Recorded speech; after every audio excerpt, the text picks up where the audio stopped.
COVID-19, business and health go hand in hand. Thank you so much for that, sir. Thank you. Now, we are going to go into the next segment where we shall start looking at the objectives of the training very briefly. And then we are going to open the phone lines after the lesson that we are going to have for today.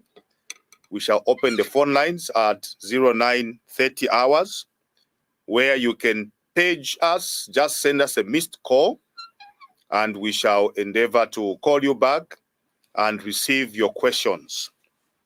We shall receive your questions after that. You can follow us live on Facebook. The Fortune World Facebook page is Fortune World Investments Ltd.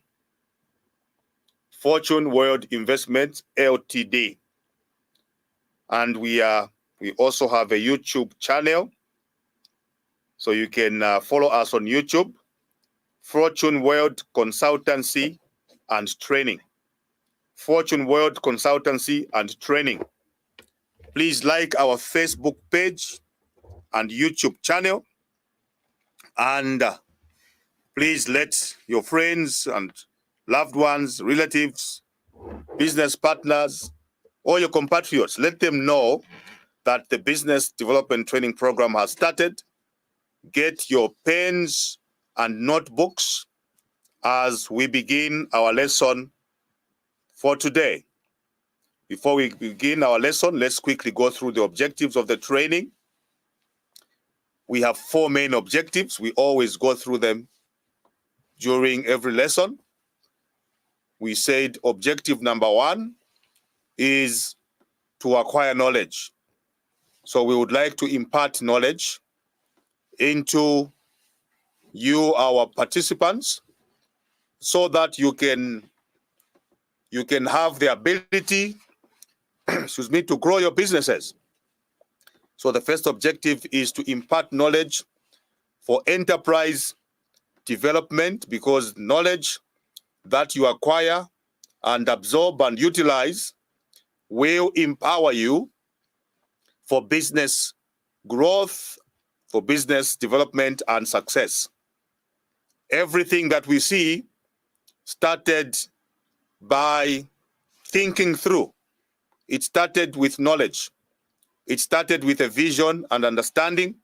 And so as we share insights during this training program, we believe that we are helping you to refine your vision so that you can begin to apply some of the things that we are actually talking about. And when we go into today's lesson, you will see a lot of very good examples regarding how we can acquire knowledge and utilize it innovatively. The second training objective is to create employment. And we always say that it is our responsibility as entrepreneurs and small businesses to create the much needed employment in our country. Over 80% of economic players are small and medium-sized businesses. That simply means that the small and medium-sized businesses are a very, very, very important component of our economy. And during the last lesson, we explained what an economy is. But you are very important for economic development, growth, and also employment creation. Kansanshi Mining PLC wants us to join hands with them and with government to create employment. In fact, creating employment is the sole responsibility of the private sector, us, you and me. Government has limitations because they can only employ a certain number of people. But the private sector are the ones that can create huge employment. So one single company can employ many employees depending on the size. But as a small business, and we are focusing on you, the small business players, you can create employment beginning by investing that little amount or machinery or expertise in your business, and you start by employing yourself. When your business begins to grow, you will be able to employ other people. During our field visits, yesterday we visited one of our former participants. She did all the 24 topics, and then she also went through a training that we were calling village banking. That lady began her business by cooking food at home, and she would take orders in town. She would bake scones and pies and so forth, and she would go around and she would sell.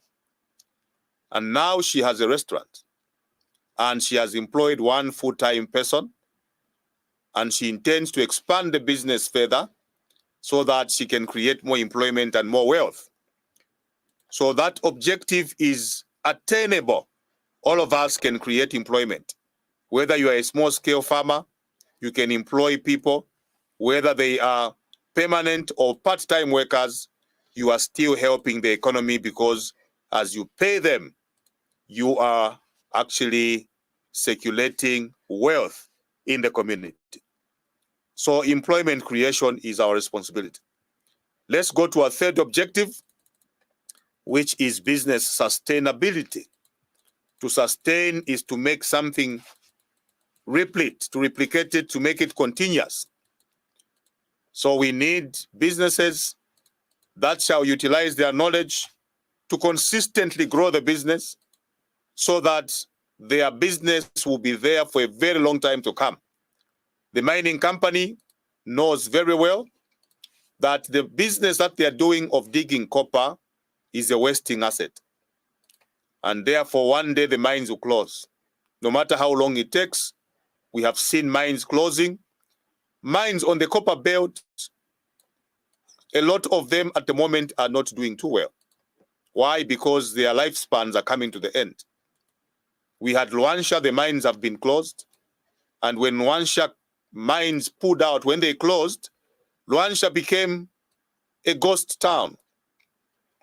Now, Kansanshi Mining PLC is saying we don't want Solwezi to become a ghost town, or Kalumbila, where they're operating from, to become a ghost town. Therefore, they would like us to position ourselves in such a way that we are going to start tapping opportunities in other sectors.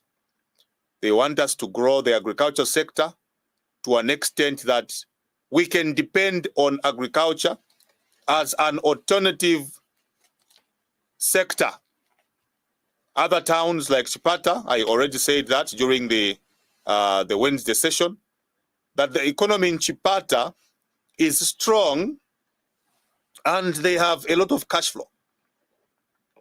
For one simple reason, they have taken agriculture to another level.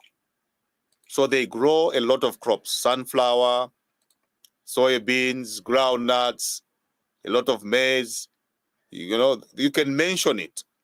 And mostly high-value crops, which they sell across the border in Malawi, and they have markets in Lusaka. So there is a lot of activity there. So Solwezi can do the same. Every town in Northwestern Province can do the same. Every town in Zambia can do the same. So let us grow our businesses to an extent that they will be sustained beyond your lifespan. And in Solwezi, we are saying beyond the lifespan of the mine. So we want to see factories coming up. We want to see industries coming up at a small scale. You can have a small factory which makes chicken feed, fish feed. You can have that factory within your circles as a cooperative. If you are keeping chickens as a cooperative, or you're keeping pigs, and you are interested in knowing how to make chicken feed or fish feed or whatever feed, let us know and we'll be able to connect you. We have one consultant that can show you how to make these things, and we can get them certified by the Zambia Bureau of Standards. You can sell some to your fellow farmers, and you can use some for your own piggeries as you open up those outlets. where you'll be able to sell your meat from. So there are great possibilities. I was speaking to the owner of Kachema Meat. He's, it was very interesting because he told me that Kachema is born from Northwestern Province, but they have branches all over the country now. The unfortunate thing is that he's not able to buy beef meat from Northwestern Province. He buys it from the Copper Belt and Central Province. Why?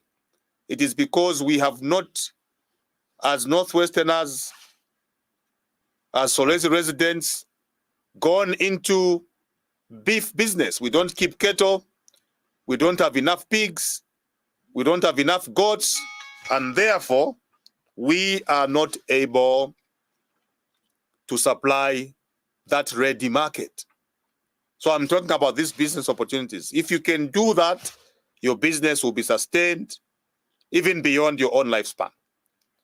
The fourth objective, of course, is business formalization, business registration. We need our businesses to be registered so that we can stand a chance of doing business with other businesses. I'm also the chamber president, Northwestern Chamber of Commerce and Industry. And at the chamber, we are doing a lot of programs. One of the programs which we'll start doing very soon through our partners, Prospero, is that we'll be conducting what we are calling business-to-business activities.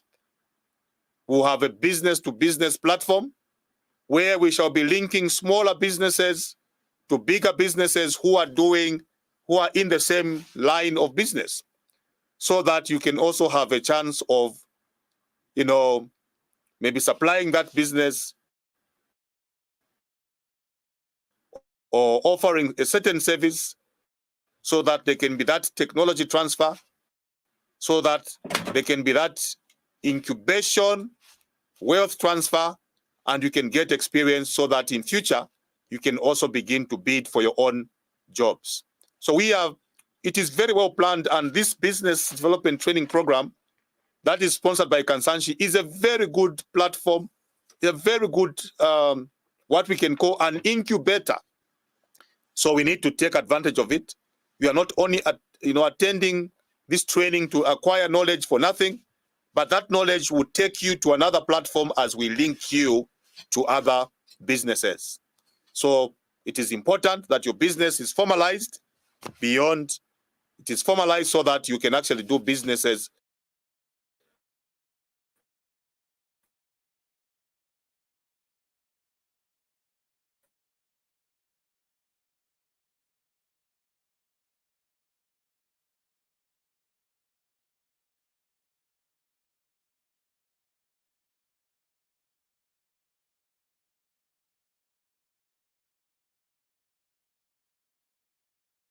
with other businesses. I thought I can emphasize those objectives. They are very important.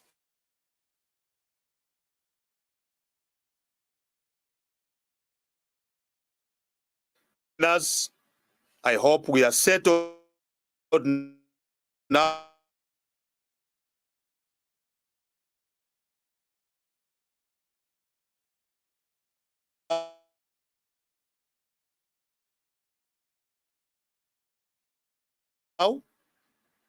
And we are ready for today's lesson. Get your pens, because we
a lot of international organizations and governments have invested millions of dollars and pounds. And if you position yourselves in that, you can actually benefit from a lot of incentives such as grants and concessional loans. So it's very, very important that we follow each other very well in this lesson.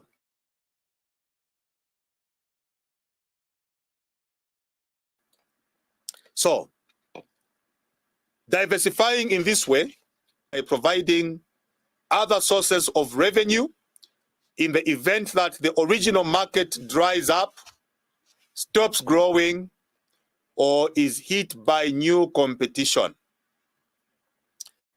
Dear learners, you will agree with me that when COVID-19 came and really hit us, it found us unprepared.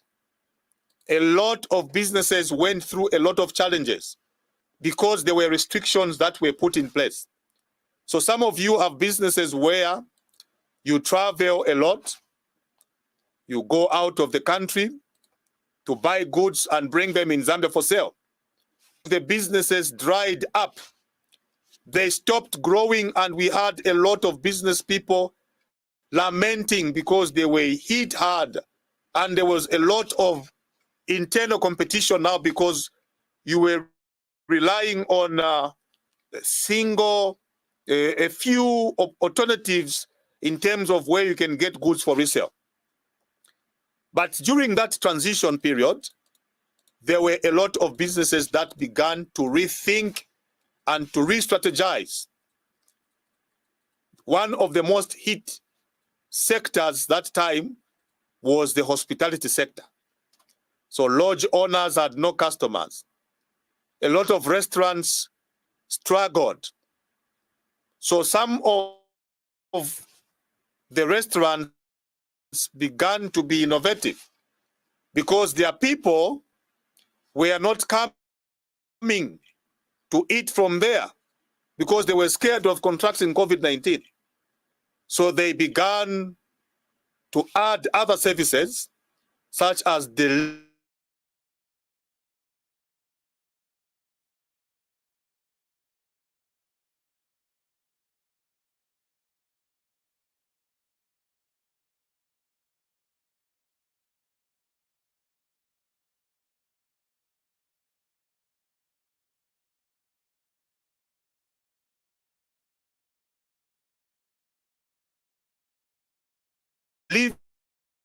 services.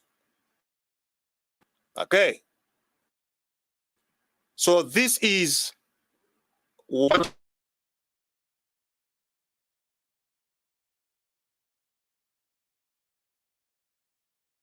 about some of the individual activities that can take place. But in our introduction, we are saying diversification is necessary, but you can begin small. You can start from somewhere, and then you can begin diversifying. And as we go into the lesson, we'll show you more examples. So my colleague would take us now into the definitions of diversification. Thank you so much. Let's look at the definitions of diversification. What is to diversify? This is a practice under which a business enters an industry or a market different from its core business. That is to say, the business has got its own core business. Say the core goods that you actually sell. Then you may start thinking, if you want to diversify, you may start thinking of branching off. You will continue with those core business activities, but you may need now to add something else, just as my colleague was explaining in the introduction. So, as a definition, we are saying It is a practice under which a business enters an industry or a market different from its core business. A practical example there, which is very common, you have seen filling stations.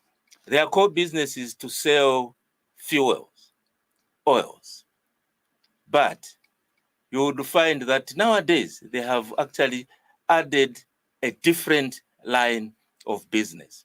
Now they have, at the same premise, you'll find they have restaurants or a supermarket just in the same area. So that is what we mean by entering a different, form of business, different from the core business. It is also a form of corporate strategy for a business. It seeks to increase profitability through greater sale volumes obtained from new products and new markets.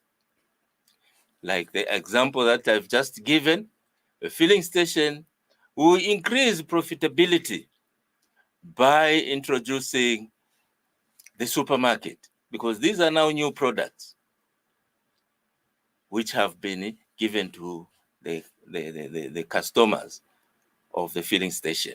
Now they will start making more money from the new products and also the new markets.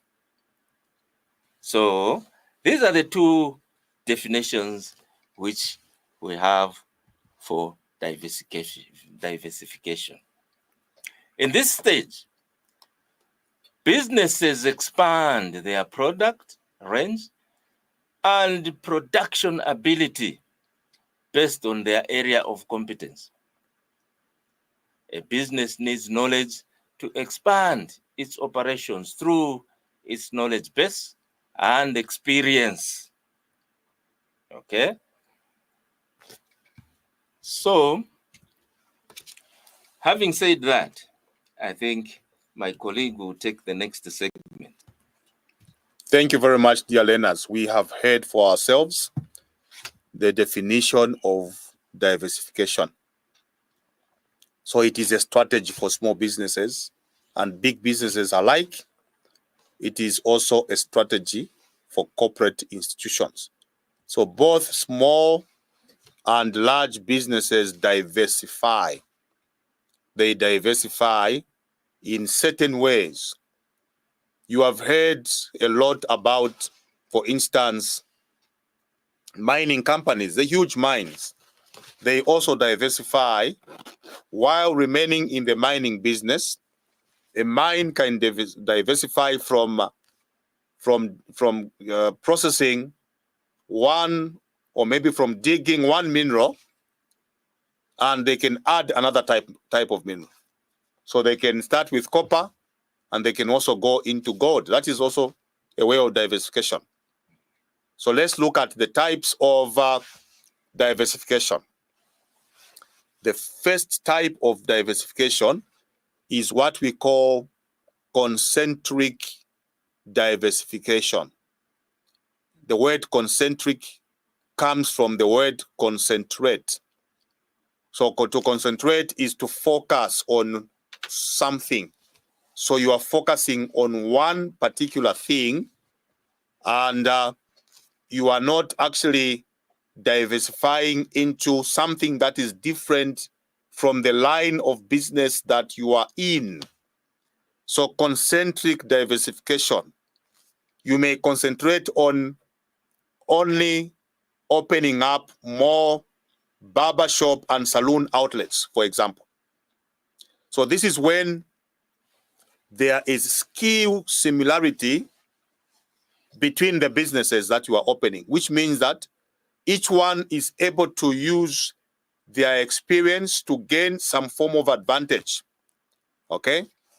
We'll give an example of a company that produces window frames. That is, you are an artisan and you focus on window frames and you want to diversify in that business. What does that entail? It will mean that you might decide to diversify by selling through other retailers that product. Okay? You are focusing on the same type of business and product. You are a farmer. You grow a lot of high-value vegetables, fruits and vegetables. You grow your turmeric, you grow your broccolis, you grow your cucumbers, you grow your carrots, your cabbages, and name it. And your market at first was the Kasumbalesa market. But now that you are growing and there's demand for your products, you may decide to also position yourself and you start supplying some supermarkets. Okay? The methods used would be the same, but the marketing effort would need to change. So the method of production would be the same. The technology and the expertise needed on the farm would be the same. But you may need to use different marketing and distribution channels differently. So instead of you just loading your truck and taking it at Kiawama market in Solwezi or Kandundu market in Solwezi, you may also need to bring on board another transporter so that as you take goods to your previous markets, you are also at the same time taking goods to other new markets. So meaning that your marketing and distribution has changed a bit, but you are still in the same business of gardening, or you are an artisan, or whatever goods and products that you are producing. So this form of diversification, which is concentric, can also increase your business's market share by you introducing a new product that is within that same, that same sector. You are not changing the sector, but you are bringing in new products within that sector. Let me give you another example of local businesses that we see, which have grown to become national companies, and they have introduced new products within the same industry of selling food. Let's take an example of Zambif. Zambif is a Zambian company which has branches all over the country. They are now employing more than 5,000 people. Zambif has 2 outlets in Solwezi. Okay, there's one near urban area, near the local court, the magistrate's court there. And there's another one in Mitek. So what Zambif has done is that when they started their business, their main products were meat products. So they would have beef, they would have goat meat, pork, sausages, and so forth. But along the way, Zambif began to develop other products. So you can go into Zambif and you're going to buy Zambif milk. You can go into Zambif and you can buy Zambif polony, Zambif cooking oil, Zambif cheese, Zambif yogurt, and many other products which they are adding. So new products are added to your business to help your business to earn more profit. So you can be that farmer who grows a lot of soybeans, a lot of sunflower, a lot of groundnuts. Okay, now we are sharing ideas which are very practical. And you know that there is ready market for soybeans, and soybeans is fetching now more than 500 kwacha per 50 kg bag. This year it might go a bit up. Your ready market can be Mutanda Farms, it can be the Food Reserve Agency, or it can be other companies that buy soybeans along the line of rail. But you may decide to say, within this line of agriculture, we are going to begin to add value to our soybeans.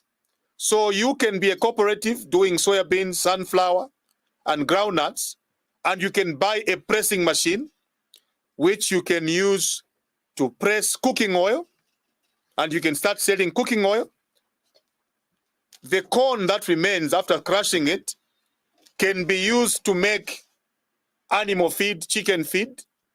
You can be feeding your own animals and your own birds like broiler chickens and layers, and you'll be selling the end product. So you'll be selling cooking oil. You can decide to sell some raw materials in terms of groundnuts and soybeans, but you'll also be able to sell live birds that you have grown using your own resources or materials. So, for instance, if we look at another product, you may be an artisan. So I'm using these two examples. In farming, and you are also in the business of maybe making window frames and door frames. So if you're an artisan, you can decide to design your products such as window frames and door frames by adding different attractive colors or different designs that are a bit different from the already existing line of window frames or door frames. So this kind of diversification, where you are diversifying or growing or extending your business within the same line of business, is called concentric diversification. You can open new outlets, but you remain in the same product. If you are in the food business, like perhaps you are in the restaurant business, you can decide to say, I will never go into another line of business. I'll focus on food. So you have food outlets all over, dotted around the country, or dotted within Solwezi town. That is called concentric diversification. But within concentric diversification, we can add other products which are related to that same or that single sector of business that you have gone into. Thank you. The next type of diversification is horizontal diversification. I hope, dear learners, you are jotting down, you are writing down these things that we are talking about.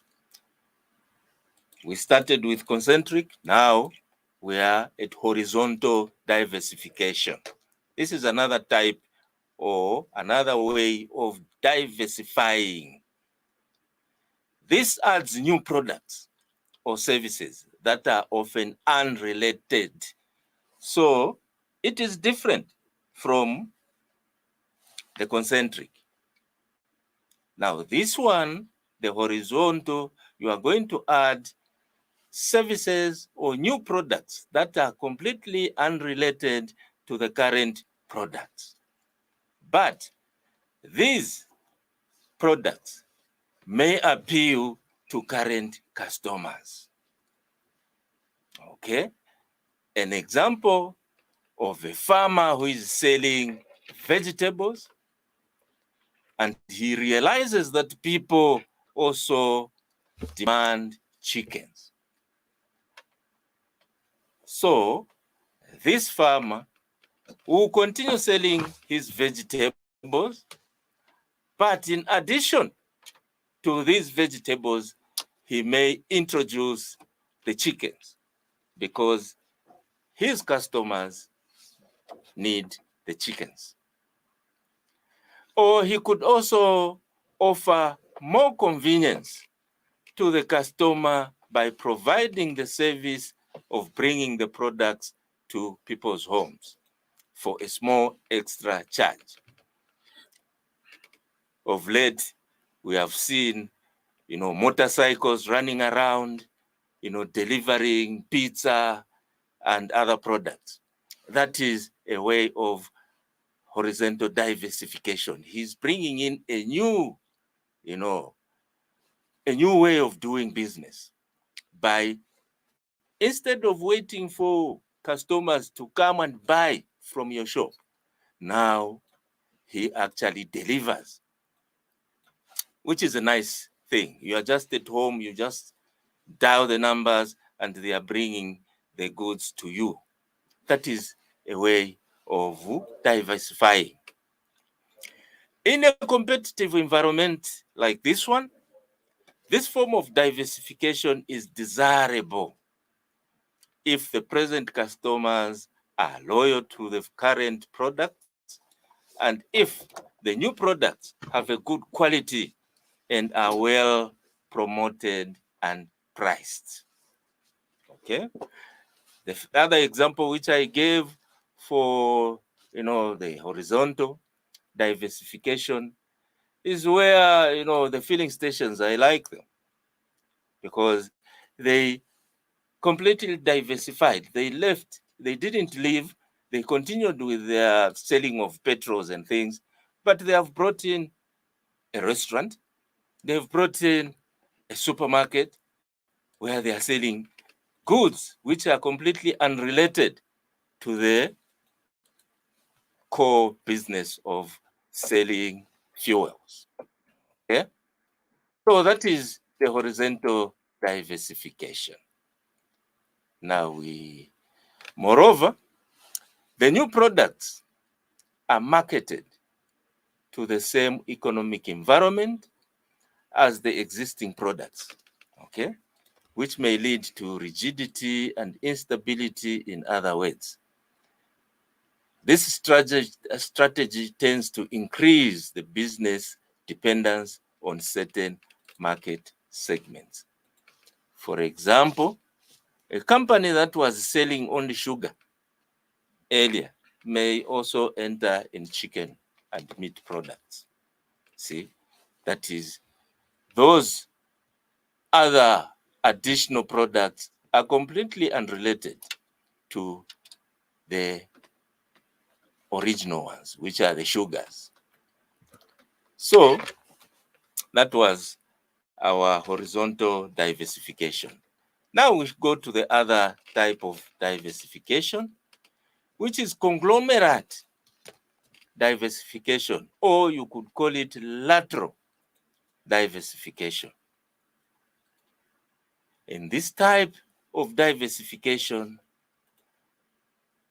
the markets, in here you market new products or services that have no similarities with current products, but that may appeal to new groups of customers.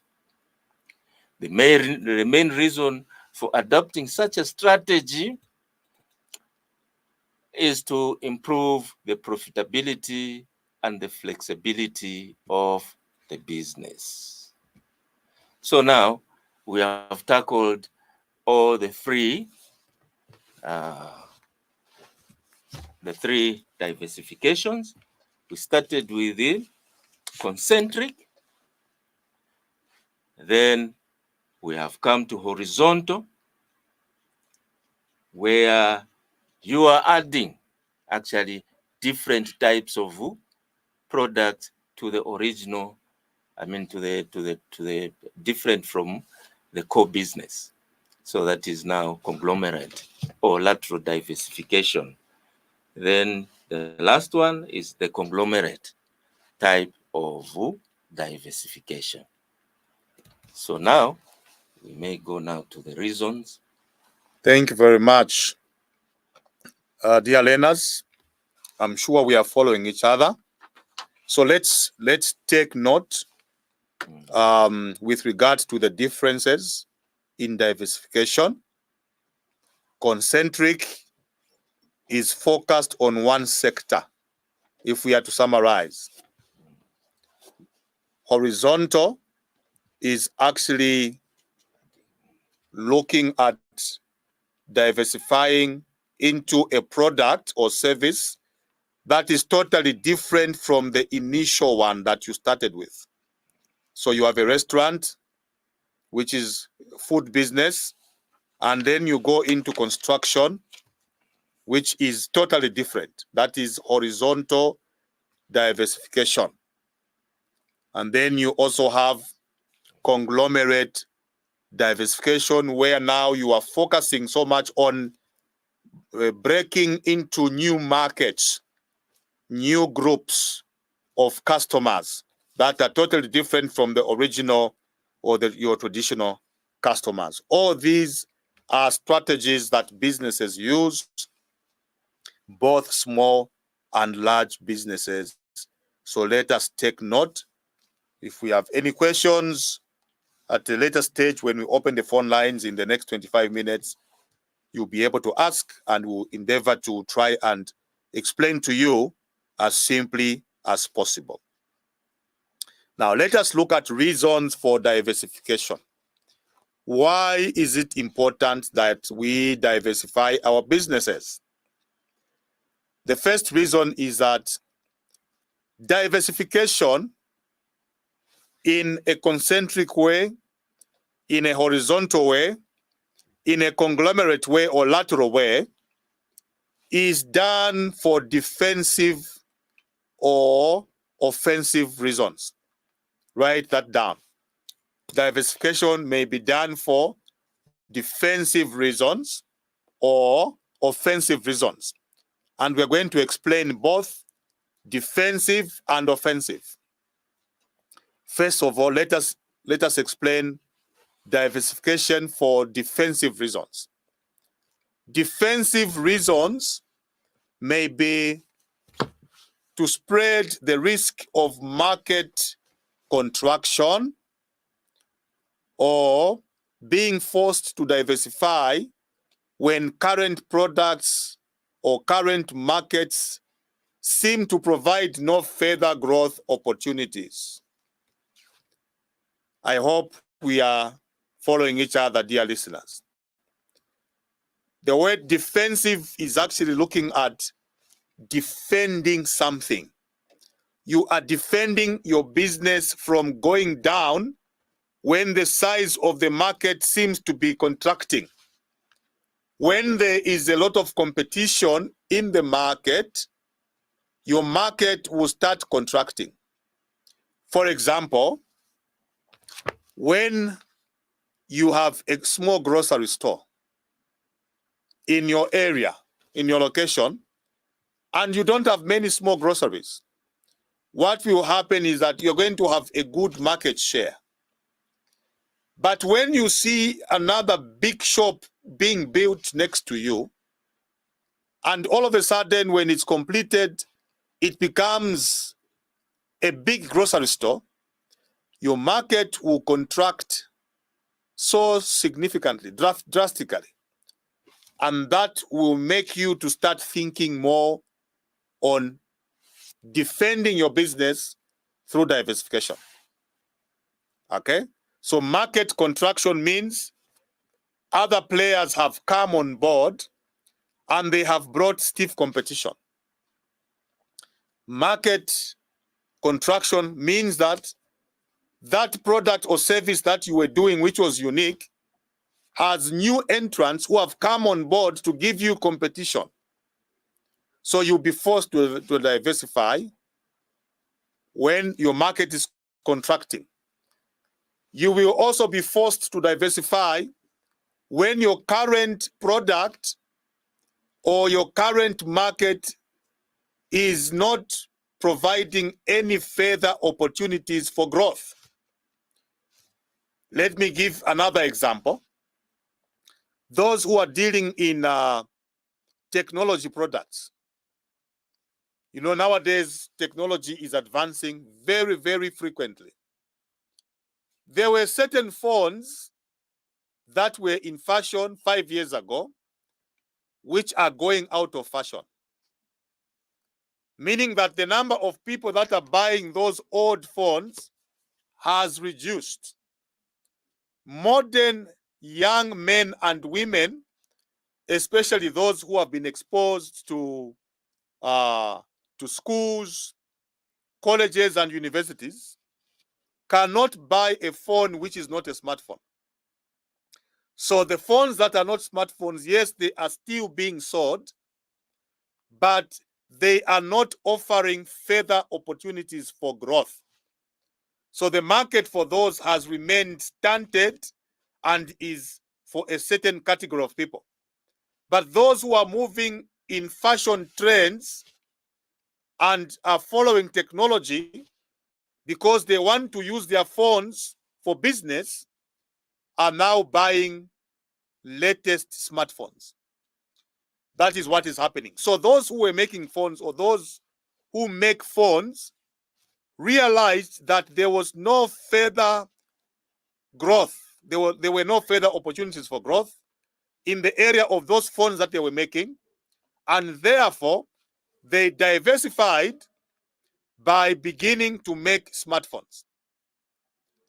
Smartphones now provide opportunities for growth. But those manual phones are no longer very much marketable. And although they are being bought, the number of buyers has remained small and it is actually shrinking. Because nowadays, even when you go to the remotest parts of the country, for as long as there is telephone network and internet network, you find people in the villages with smartphones.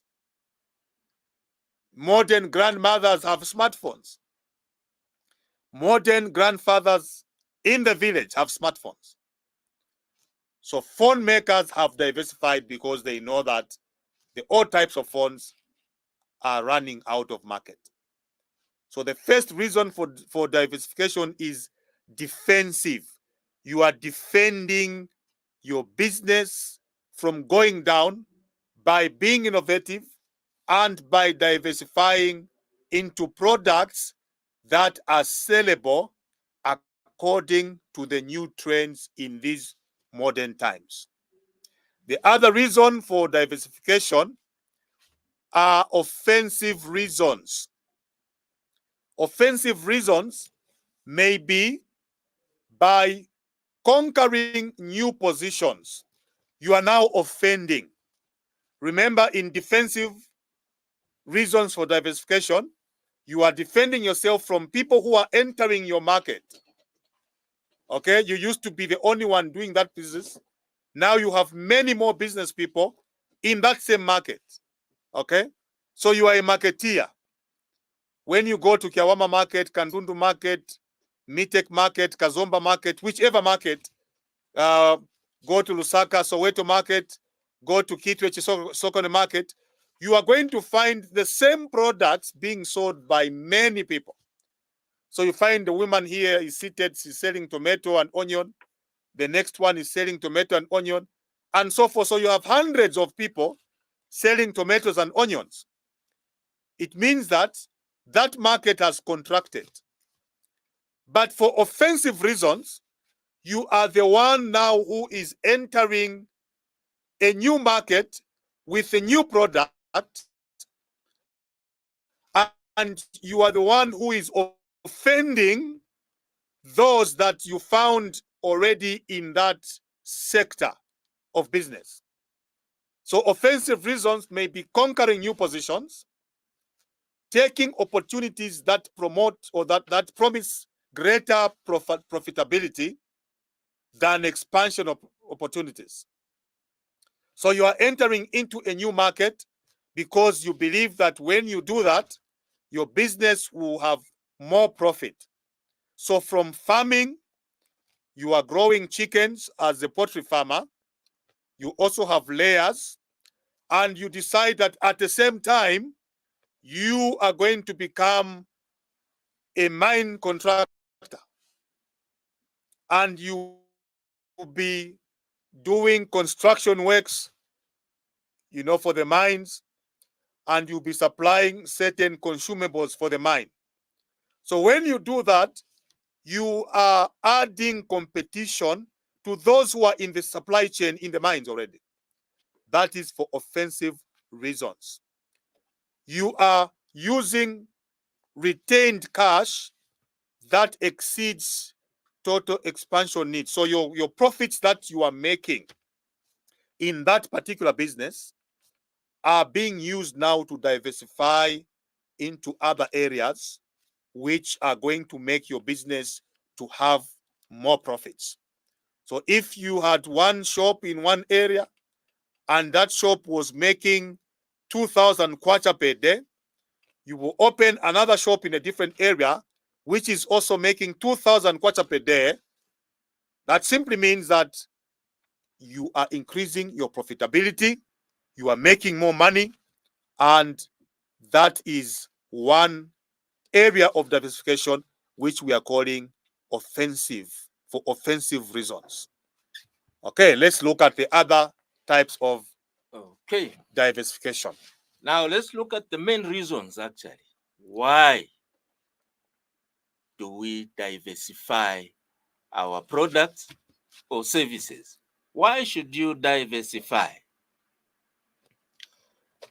Let's look at those reasons now. The first reason would be to reduce the risk of relying on only one product or a few income sources. We are saying the first reason for diversification is to reduce the risk of relying on only one product or service or the few income sources. Going into unknown markets with an unfamiliar product often creates a lack of experience, and new skills and techniques are required. Therefore, the company puts itself in a great uncertainty.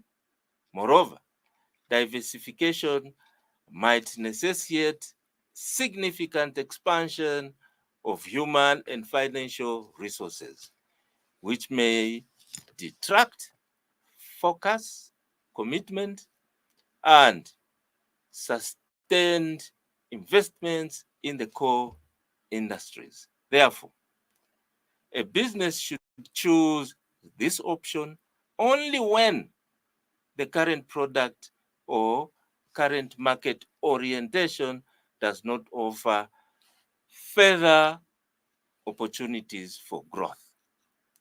In order to measure the chances of success, different tests can also be done. So here we are saying, why are we diversifying? We are saying we want to reduce the risk. Okay?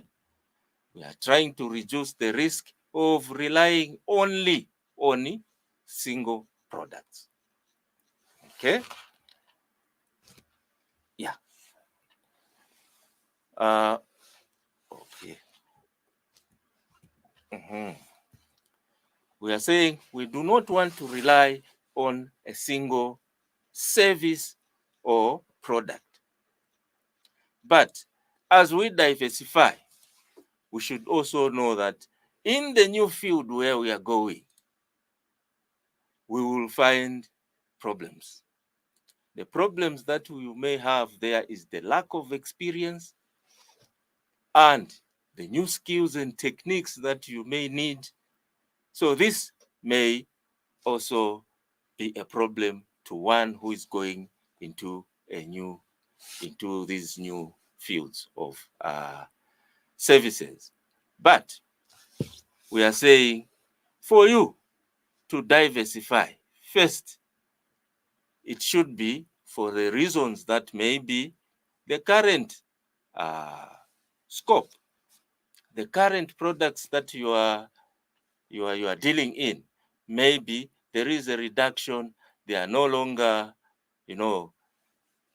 giving you as much profit as they used to. Then you would want now to up the game by bringing in new products. Okay? So these new products, bear in mind that you may have problems because you do not have experience in that. The other issue we are going to talk about is attractiveness. The industry that has been chosen has to be either attractive or capable of being made attractive. So meaning The area where you are going into as you are diversifying must be attractive or should be able to be made attractive. Giving an example of the filling station, which is diversifying by bringing in, supermarkets and a restaurant at the premise. That those two that they are bringing in, they should be able to be attractive to the customers. Initially, you should do like a market research. Find out from your customers what is it that they will need to be added to what you already are offering. The cost of entry. The cost of entry must not capitalize all future profits. Do things gradually. Here we are saying, as you are diversifying, going into new areas, you'll be using the same resources that are coming from the current business, the core business. So make sure that this cost of going into new areas should not mop up everything, all your monies, to the extent that they render you bankrupt. So learn to do things gradually. You are better off.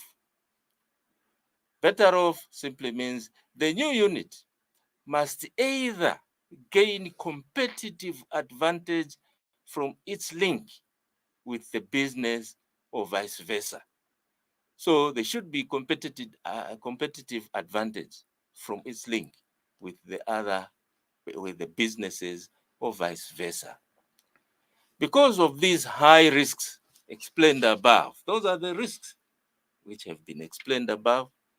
Many businesses attempting to diversify have led to failure. However, there are a few good examples of success. So here we are saying, let us be very careful, because diversifying is also a risk venture. And if you do it hurriedly and without, putting in place measures, you may end up failing. Wonderful. Wonderful. So, dear learners, we are talking about the main reasons for diversifying. In summary, and because we only have limited time, we'll go through the rest very quickly. But we have looked at the reasons for diversifying being reducing the risk of relying on a few products, and the other one is avoiding seasonal fluctuations by producing goods or services with different demand cycles. So I'll go through that very quickly. I'll just give an example. We are now in winter. It is very cold, and there are certain products which have high demand in winter. Their demand in winter is higher than their demand in summer. So if you are selling children's clothes, adult clothes, you will focus now on winter clothes. So you will sell the jackets, you will sell the jerseys, very nice warming clothes, because people need to be warmed up. This is the time that blankets and duvets are on demand. So this is actually a season. There is a season for the cold. There's also the hot season. During the hot season, people wear lighter clothes. They wear t-shirts and so forth. When it comes to food, this is the time that we buy a lot of coffee, a lot of tea for people to keep warm. And during the summer, it is time that people want very cold drinks. So there are certain products that you will diversify into. You have a number of products that are going to go according to season. Okay? Now, quickly, we also want to achieve higher growth rates and countering a competitor by entering also their core market. That is the other reason why we diversify. We already said that this is for offensive reasons. Now, very quickly before we open the phone lines, I would like us to look at the other segment of our lesson today very quickly, which is innovation. Innovation is very important, and it is something that has been emphasized over the years, even by governments. World governments are actually encouraging innovation. Our own government is emphasizing innovation. So what is innovation and why is it important? Innovation in business is a catalyst to growth. You know, there are rapid advancements in every area, be it in transportation. You have faster planes, you have faster cars, trucks, bigger ships, and everything. And I'll give an example. I'm sure you have been hearing about going green, green economy. The world governments are investing a lot of money to green the economy. What is to green the economy? To green the economy is to come up with products that are going to reduce on greenhouse emissions, you know, such as the exhausts or the fumes that are produced from the exhaust pipes of our vehicles. So vehicles are going green in the form of making electric vehicles. Right here in Solwezi, one company that has already started putting in place green technology is Kansanshi Mining PLC. So they already have electronic vehicles in the form of those big trucks there. And they don't produce any smoke that is actually bringing about climate change. So we need innovation as we are going through a transition in the world. In Europe and America, in Asia, countries like Japan, India, countries like United States of America, England, Germany, mention all the developed countries, they are already changing, they are already designing, or they have already designed vehicles, small cars, which are going to be electric vehicles. So what will happen is that the filling stations that we have, for instance, at Total filling station here in Solwezi, in the future, Total filling station, Mount Meru filling station, all those filling stations will change. They will remove all those pumps where they used to dispense petrol and diesel, and they are going to replace them with electric pumps. So when an electric motor vehicle comes, instead of them putting fuel, they are going to charge the battery of that vehicle, and then it goes. You pay for charging, not for putting petrol or diesel. That is the work, that is the area where we are going. You may have noticed, dear learners, that the amount of vehicles, I mean, the price of vehicles now, especially Porsche vehicles, which are, you know, maybe those which were made in below 2000, before the year 2000, BMWs, Mercedes-Benz, name it. The price of those vehicles is becoming lower. The vehicles are becoming significantly affordable. So you can buy a good, nice car, a BMW, nowadays for 150,000 kwacha. Why is it like that? It is because those vehicles are being phased away. So they are going to be brought on the African market. We will drive them for some time. But very soon, we are not going to have these vehicles running on fuel. They will be phased out and electric vehicles are coming. So innovation is taking place in transportation, in the transportation industry. Innovation is also taking place in the communications industry. You now have already talked about mobile phones, you have smartphones, you know, you have improved features, you know, with the internet. Nowadays, you can sell your products on Facebook, you can advertise them on YouTube, You can advertise them on LinkedIn. You can advertise them and sell them on eBay and many other platforms.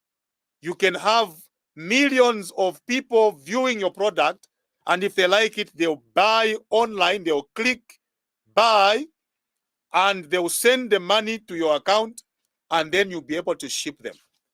Okay, that is already happening. Okay, how do we buy cars? For instance, we buy cars via electronic platforms, and I must commend the Japanese because they are a very, very, very honest population. Very honest. We have never heard of anyone who goes to these approved online motor dealers, buy a car, and they are crooked. They are never crooked. So if we can learn from them in the area of being straight in business, I think we are bound to grow. But we are talking about innovation. That is the direction which we need to take. Therefore, today, businesses must non-stop improve the economic structure from within, which is to innovate with better or more effective processes and products.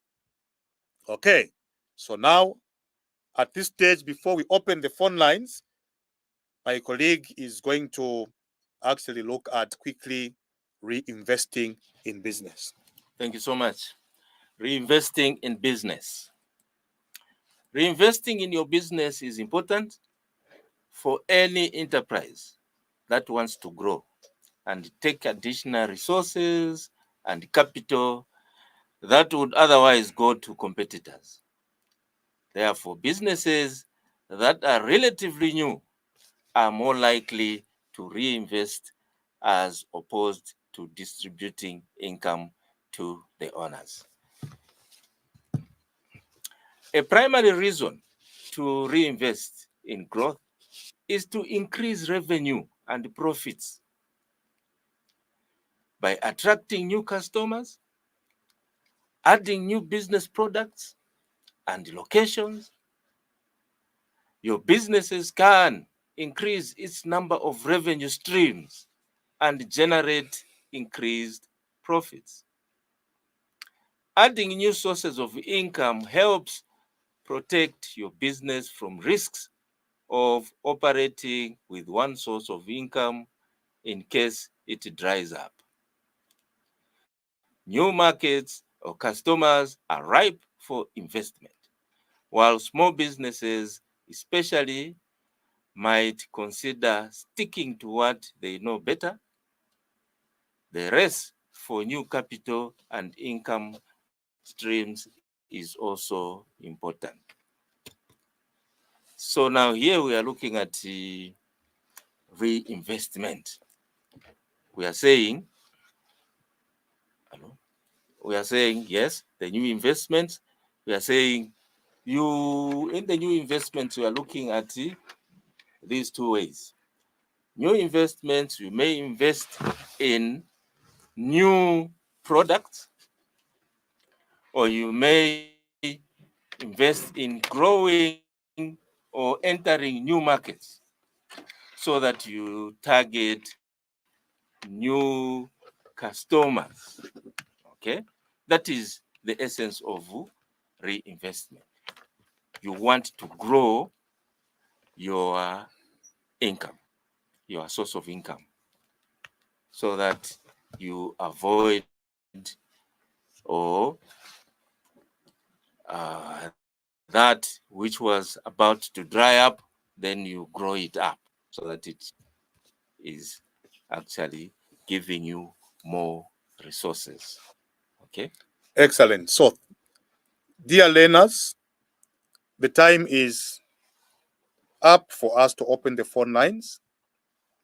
The number to dial is 0978 383 141. Please give us a missed call and we shall endeavor to answer your questions. We'll call you back and we'll endeavor to answer your questions. 0978 383 141. Please give us a missed call. And I can see there is already somebody who is calling. We are going to call them back. We still have one or two things that we're going to share with you. We will look also at the reasons for reinvesting in your business. But let us take up this calls. Please dial us 0978 383 141. Hello.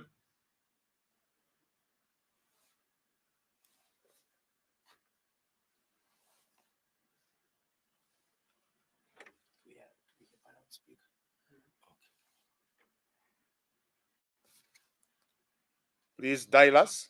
Hello. Okay. We seem to have lost that caller. Let me try to call them back. Please dial us on 0978 383 141, and we shall call you back and receive your questions. Okay, I can see there's another caller. Let us try to call them back so that we can receive their questions. So as we wait for us to connect to another caller, there are other reasons why we must reinvest in business. Okay, all right. Hello, your name and where you're calling us from. Hello, caller. Hello, caller.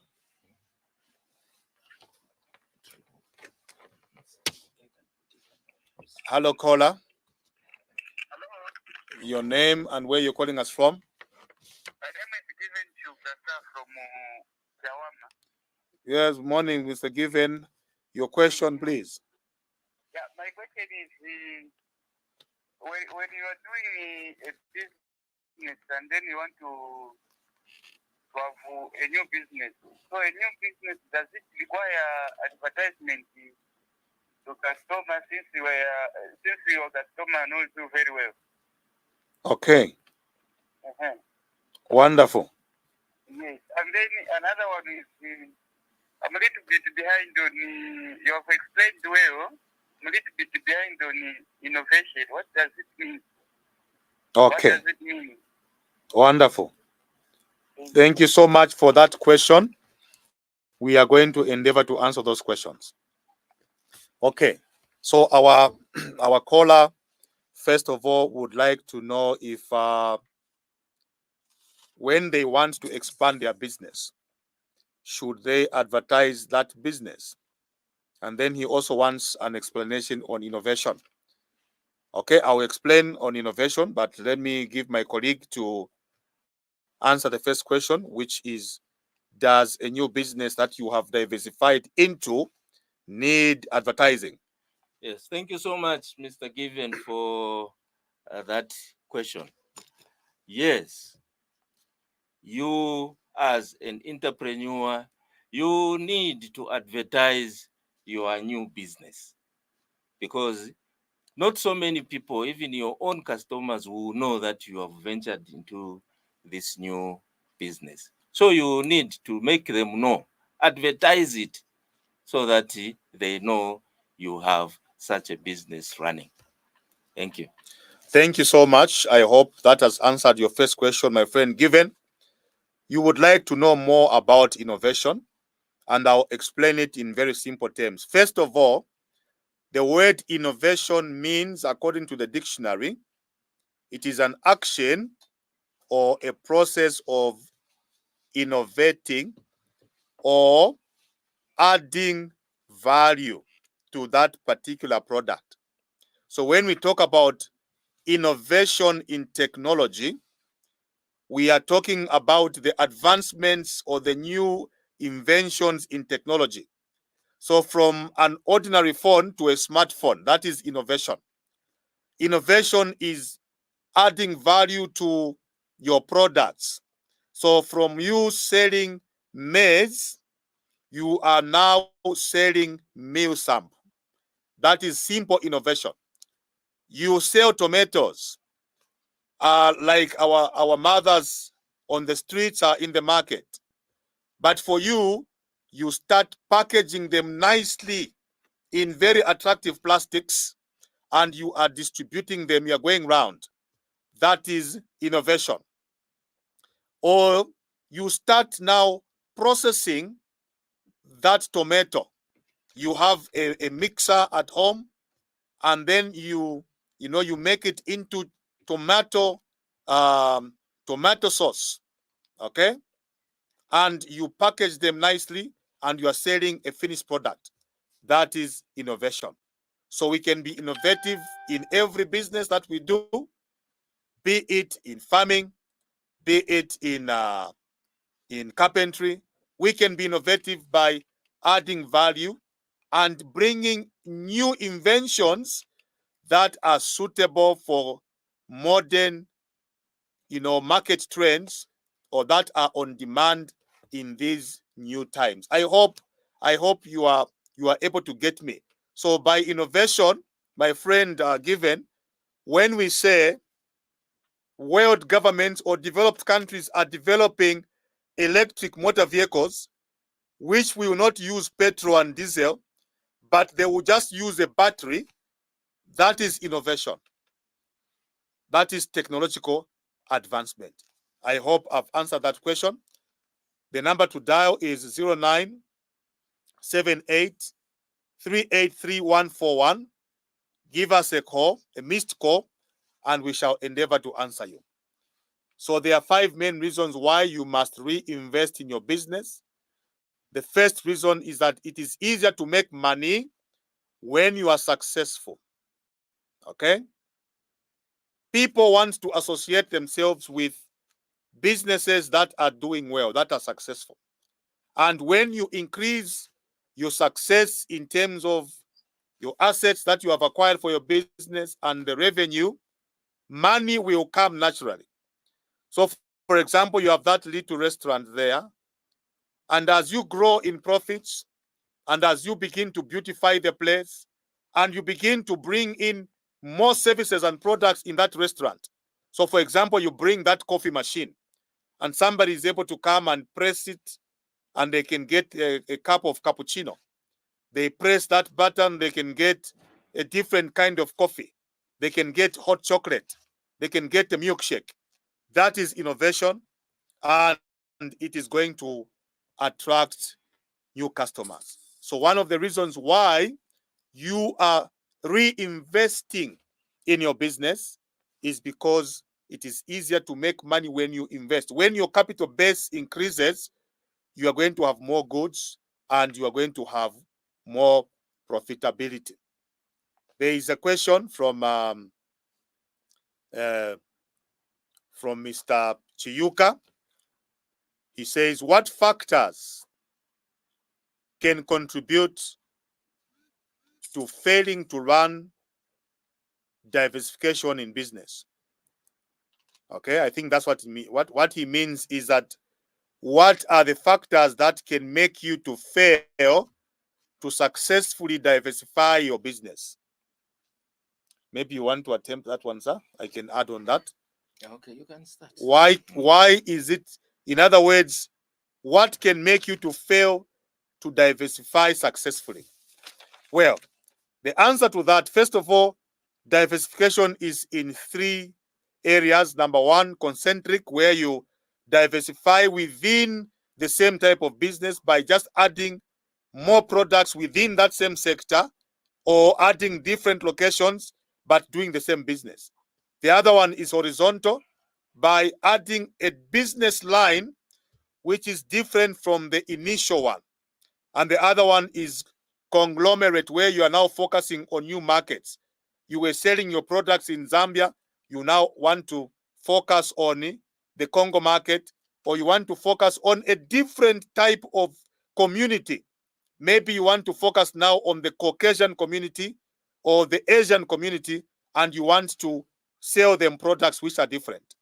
One of the reasons that can make you to fail to diversify properly is if your initial business is not really being run well to such an extent that it now has expertise, it now has profits, it now has the muscle that it needs for it to begin to diversify either in a concentric way or in a horizontal way.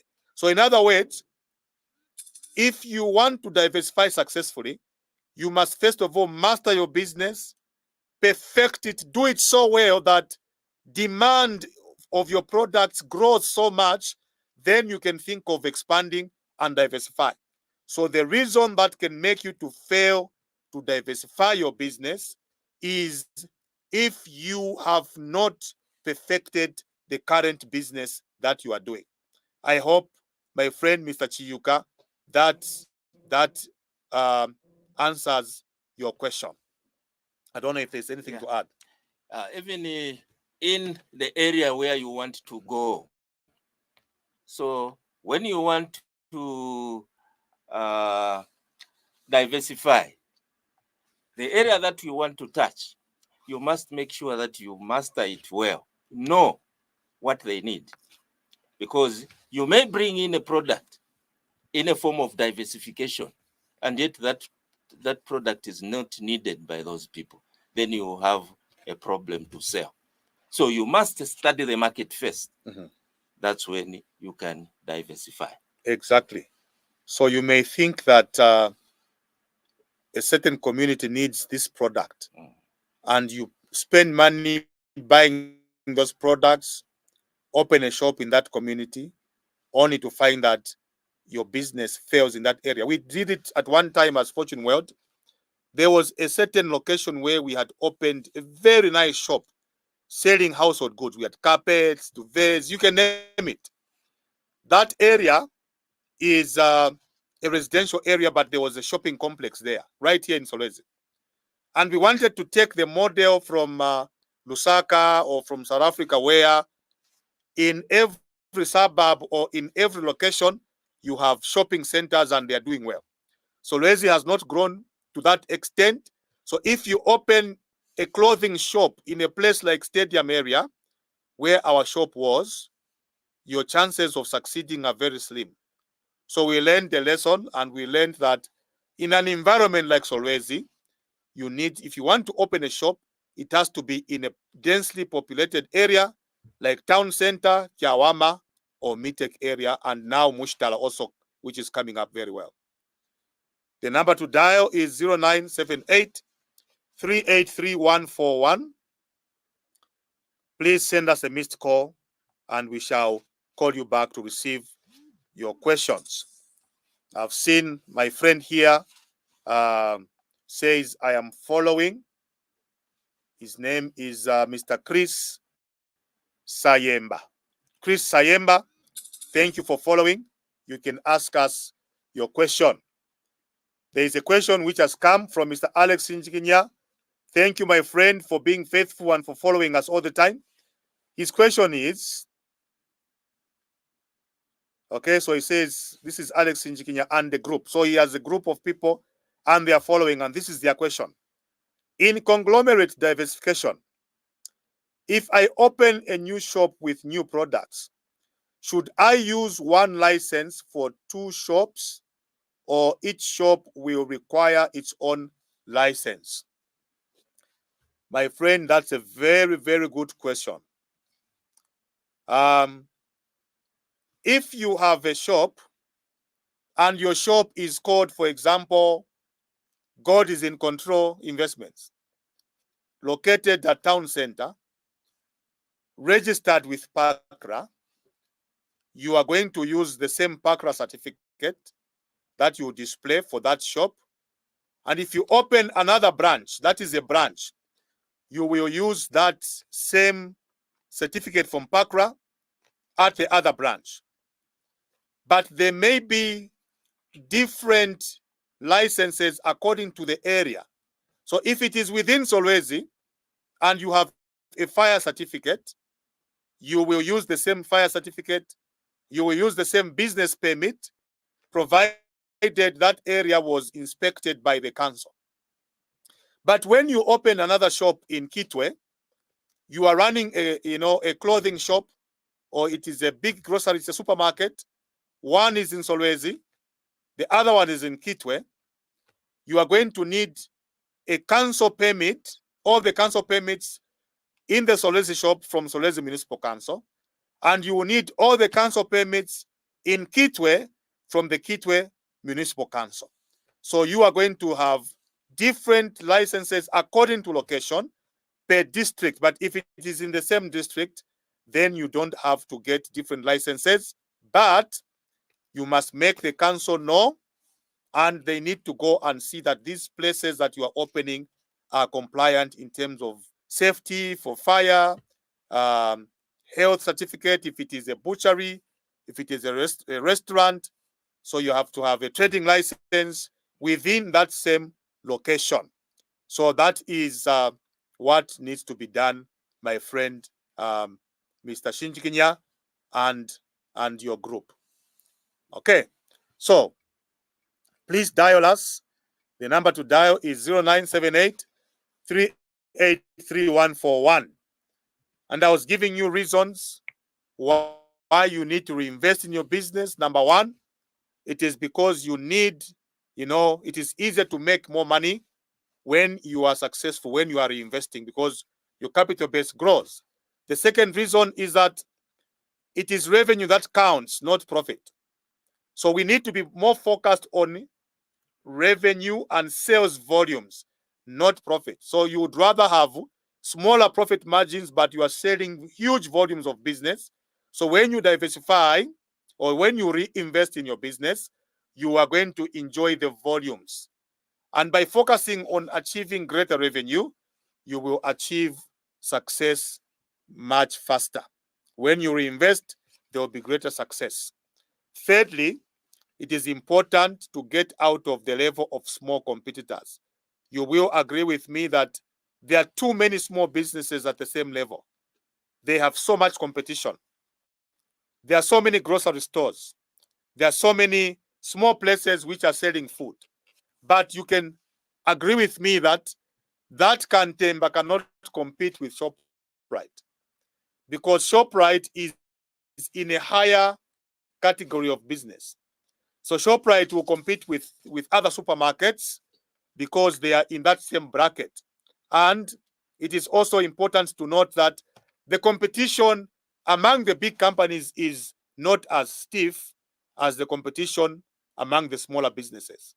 So ShopRite has so many customers, Pick n Pay has so many customers, Choppies has so many customers, because we only have 3 supermarkets operating in Solwezi. But how many Tuntembas do we have in Solwezi? There are so many. And I'm happy that a lot of the small businesses which we are calling Tuntemba are doing quite well, because some of them are as good as shops, because you can walk in and you can buy cold drinks in there, you can buy meat, you can buy anything, mealie meal, okay? But they face stiffer competition because of the number of businesses that are doing similar business.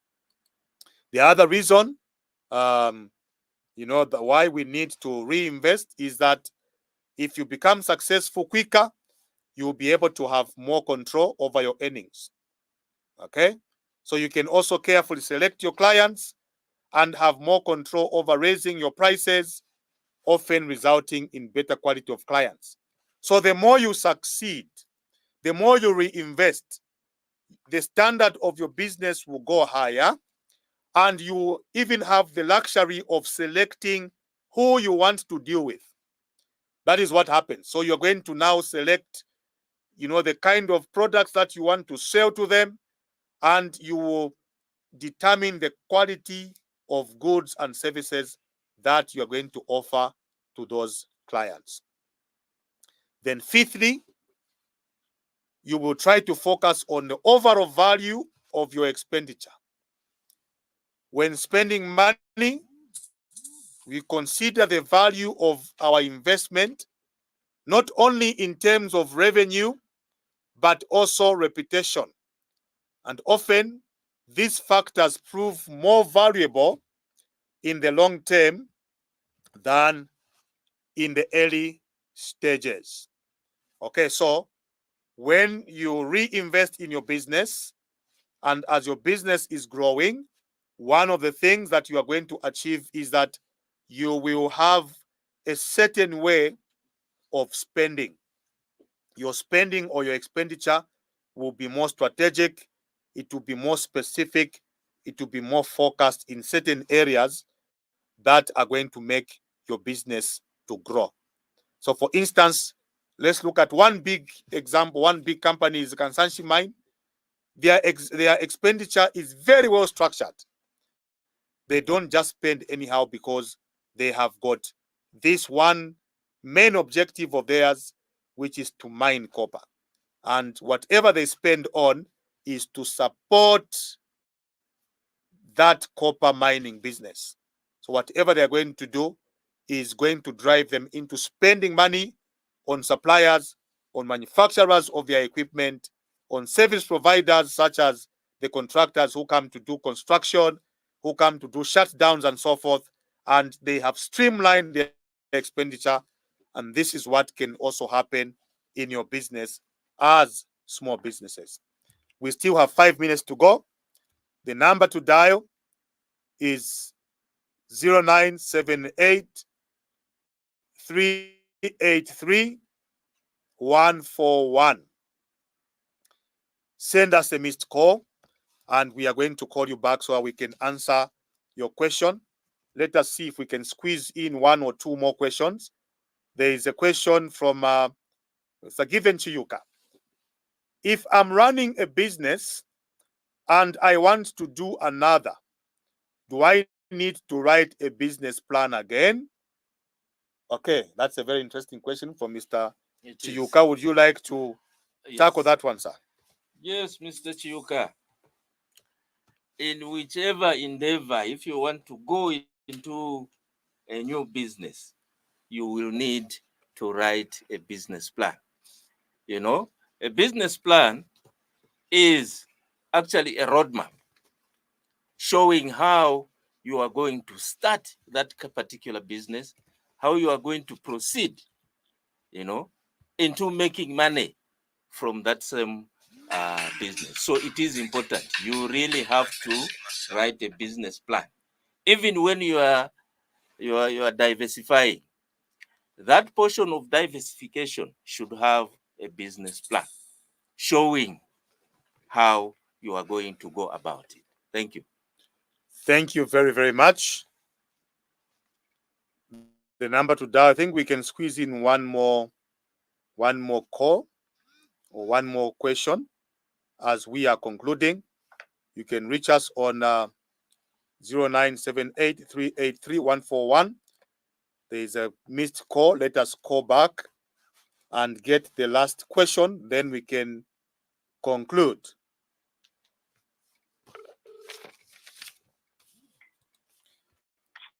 Good morning. Good morning, sir. Your name and where you're calling us from? I'm calling from Bush Compound. Okay, your question, please. Yes. What I need to ask you this question is this. What I need to ask this question is this. What can help us in growing and plowing into the business? Okay. Yes. What can help you to grow your business and plow back? Yes. Okay. Thank you so much for that wonderful question. Thank you, sir. Okay, so Madam Kamuhuza wants to know, what does it take to grow one's business so that they can have the ability to reinvest in that business or to plow back in that business? Well, the most important thing is to have good financial management within your business. If you manage your small business well, if you are able to record all your transactions, your sales and expenditure, and monitor your revenue very well, your profit margins will begin to grow. Once you have good financial discipline in the business, you are now going to use the profits that are growing to reinvest your business. So, for example, you start your business with 500 kwacha, you buy some groceries, and then you sell them, and you make an additional 50 kwacha. That simply means that your capital has grown from 500 to 550 kwacha. And when you go and buy more goods, you're going to buy a bit more than what you bought previously. That is what is going to help you with reinvesting. And this is a principle that works for both small businesses and big businesses.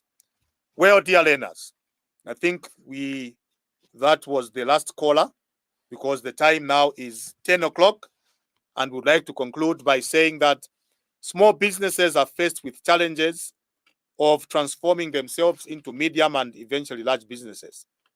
There is therefore need to find ways of encouraging small businesses to grow. And that is why we brought up this topic. We are encouraging you to grow and to just put in place all the strategies that you have acquired from this lesson. Small businesses need to have a strong will to grow big, and to avoid being overshadowed by large businesses. They must have clear strategies to become major economic players through business diversification. You can diversify in a concentric manner, horizontal manner, and conglomerate manner. So you must also be innovative by adding value to your products and services. Do things differently and in a smart way that is going to attract the modern business environment.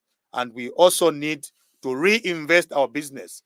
Reinvesting simply means plowing back or investing in your business again and again, adding more capital to your kind of business so that it can grow in terms of capital and profitability. Well, dear learners, we have come to the end of today's lesson. Until we are going to meet once again for the next topics in the month of July. So from me and my colleagues, we would like to thank Kansanshi once again for sponsoring this training program, and also Bits FM, our partners, for giving us this time slot for us to share with you. Thank you, everyone. Those following us on social media, please continue to like our page, and you can replay those videos just for you to revise. So from us, it is goodbye and pleasant listening.